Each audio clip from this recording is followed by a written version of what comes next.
এই পদযাত্রার আমাদের কিছু লক্ষ্য আছে, উদ্দেশ্য আছে। সেই বার্তা তো সবার জন্যই সমানভাবেই থাকবে যে আমাদের আসলে এই মুহূর্তে আমরা যখন শহীদ পরিবারের সাথে কথা বলি, আহতদের সাথে কথা বলি, তখন মনে হয় যে আমাদের সবচেয়ে বেশি প্রায়োরিটির জায়গা হওয়া উচিত, এবং আসলে এটা হওয়া উচিত যে বিচারিক যে প্রক্রিয়াটি, আমরা কিন্তু এই 1 জুলাই পেরিয়ে আরেক জুলাই এসেছি, এখন পর্যন্ত সিঙ্গেল একটা হত্যার আমরা বিচার দৃশ্যমান দেখিনি। আসলে এই অন্তর্বর্তীকালীন সরকারের যে প্রায়োরিটির জায়গাটা, সেটা যে মানে প্রায়োগিক অর্থে আসলে যেভাবে দেখার কথা ছিল বিচারের ক্ষেত্রে আমরা দেখছি না। সংস্কারের বিষয়ে সরকার যদি সবার সাথে ঐক্যমত্য হয়ে তারপরে একটা সিদ্ধান্ত নিতে চায়, তাহলে আমার ঢের সন্দেহ আছে যে বাংলাদেশের গুরুত্বপূর্ণ সংস্কারের প্রশ্নে কখনো ঐক্যমত্য হবে কিনা।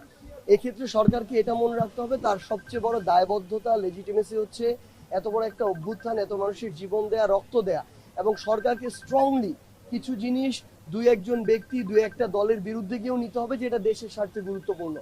সো এই জিনিসগুলো আমরা দৃশ্যমান দেখতে চাচ্ছি, যেটা এখন পর্যন্ত পাচ্ছি না। আর আমরা মানুষের কাছে এই বার্তাটা পৌঁছে দিতে চাই যে মানুষের জায়গা থেকে এই পরিবর্তনের একটা তীব্র আকাঙ্ক্ষা বা চাওয়া দেশের সামনে আসতে হবে। রাজনৈতিক দলগুলো কখনো পুরাতন এস্টাবলিশমেন্ট ভেঙে নতুন একটা সিস্টেমে যেতে তাদের আগ্রহ তুলনামূলক কম, কারণ তারা ওইগুলোর সাথে অভ্যস্ত, তাদের ওইগুলোর সাথে বিভিন্ন স্বার্থ জড়িত। সো আমরা যদি এই ভেঙে চুরে নতুন একটা সিস্টেমের দিকে যেতে চাই, আমাদের জনগণ থেকে ওই তীব্র একটা চাওয়া আসতে হবে। এই মেসেজটা জনগণের কাছে পৌঁছে দেয়া, কেউ যদি যে কোনো অপকর্ম করে, চাঁদাবাজি, দখলদারিত্ব, ক্ষমতার অপব্যবহার, সে যেই দলই হোক না কেন, তাদের বিরুদ্ধে আমাদের আওয়াজ তুলতে হবে, এই কথাগুলো। এবং আমরা খাগড়াছড়ি যাচ্ছি, আমাদের পার্বত্য যে জেলাগুলো রয়েছে, এই জেলাগুলো আমাদের কাছে আরো স্পেশাল। আমাদের এই জেলার ভূমিরূপ বলি, এই জেলার লাইফ সাইকেল, লাইফস্টাইল বলি, সবকিছু আমাদের জাতীয় নিরাপত্তার সাথে জড়িত, আমাদের রাজনৈতিক অখণ্ডতার সাথে জড়িত, সার্বভৌমত্বের সাথে জড়িত, এবং অনেকের বিদেশি চক্রান্তও আছে, যেগুলো আবার এই পার্বত্য জেলাগুলোর সাথে জড়িত। তো আমরা সামগ্রিকভাবে আমাদের দেশকে ঐক্যবদ্ধ করার জন্য আমাদের এই যাত্রা। এরপরে আর আপনার কোনো প্রশ্ন আছে? আচ্ছা আচ্ছা, একটা বিষয়, একটা আনঅফিশিয়াল হরতাল চলছে, একটা দল মানুষ পরোয়া করে না, কেয়ারও করে না, বরং তারা যেটুকু করছে এটা হচ্ছে তাদের জায়গা থেকে চোরাগোপ্তা সন্ত্রাসী কার্যক্রম, এবং এটা আমরা বিশ্বাস করি আইন শৃঙ্খলা রক্ষাকারী বাহিনী তাদের জায়গা থেকে যথাযথ ব্যবস্থা গ্রহণ করবে। আর একটা জিনিস কি দেখেন, আমরা যদি বাংলাদেশের রাজনৈতিক কালচারকে ঠিক করতে চাই, আমাদের সবাইকে সবার জায়গা থেকে ভূমিকা রাখতে হবে।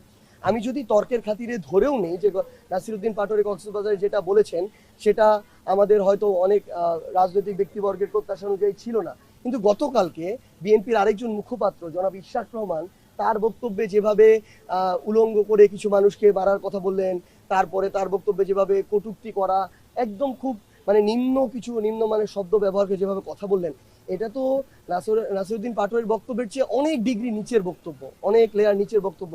তো আমরা যদি কারো কাছে ভালো প্রত্যাশা করি, আমার তো তার চেয়ে ভালো করতে হবে, কিন্তু আমরা যদি তার চেয়ে খারাপ করে ভালো প্রত্যাশা করি, তাহলে তো ভালো হবে না। তো আমরা চাই আসলে বাংলাদেশের রাজনৈতিক অঙ্গনে একটা প্রত্যেকটা দল, রাজনৈতিক ব্যক্তির মধ্যে রেসপেক্টফুল একটা সম্পর্ক তৈরি হোক। এই জন্য আমাদের সবার জায়গা থেকে যেটুকু আমাদের করার, আমরা আমাদের সর্বোচ্চ চেষ্টা করব। যারা যত বড় দল মনে করে যাদেরকে নিজেদেরকে, তাদের দায়িত্ব তত বেশি। শুধুমাত্র বললেও হবে না, দায়িত্ব নিতে হবে, এটা একটা গুরুত্বপূর্ণ বিষয়। আর আমরা কক্সবাজারে যেটা দেখেছি যে আমাদের মঞ্চে আগুন দিয়ে দেওয়া হয়েছে, ব্যানার পুড়িয়ে দেওয়া হয়েছে, আমাদের একজন আহত যোদ্ধা, জুলাই যোদ্ধা, যার মাথায় এখনো 50টার বেশি পিলেটস রয়েছে, তাকে রক্তাক্ত করা হয়েছে, তাকে সেলাই দিতে হয়েছে। এবং আমরা ফেনীতে গতকালকে ছাত্র দলের একজন দেখছিলাম যে বক্তব্য দিচ্ছে যে ফেনীতে ঢুকতে দেওয়া হবে না, বা এরকম অনেক কিছু আর কি। তো আমরা মনে করি কি যে এগুলো যারা কথা বলে, তাদের আসলে বাংলাদেশে রাজনৈতিক যে এতদিনের আওয়ামী কালচার ছিল, সেগুলো থেকে নতুন কালচারে যাওয়ার, তারা এই কালচারগুলোর সাথেই অভ্যস্ত আসলে, এবং তারা নতুন যে কালচারে যাওয়ার যে আগ্রহ, এই আগ্রহটা আমরা তাদের মধ্যে দেখি না।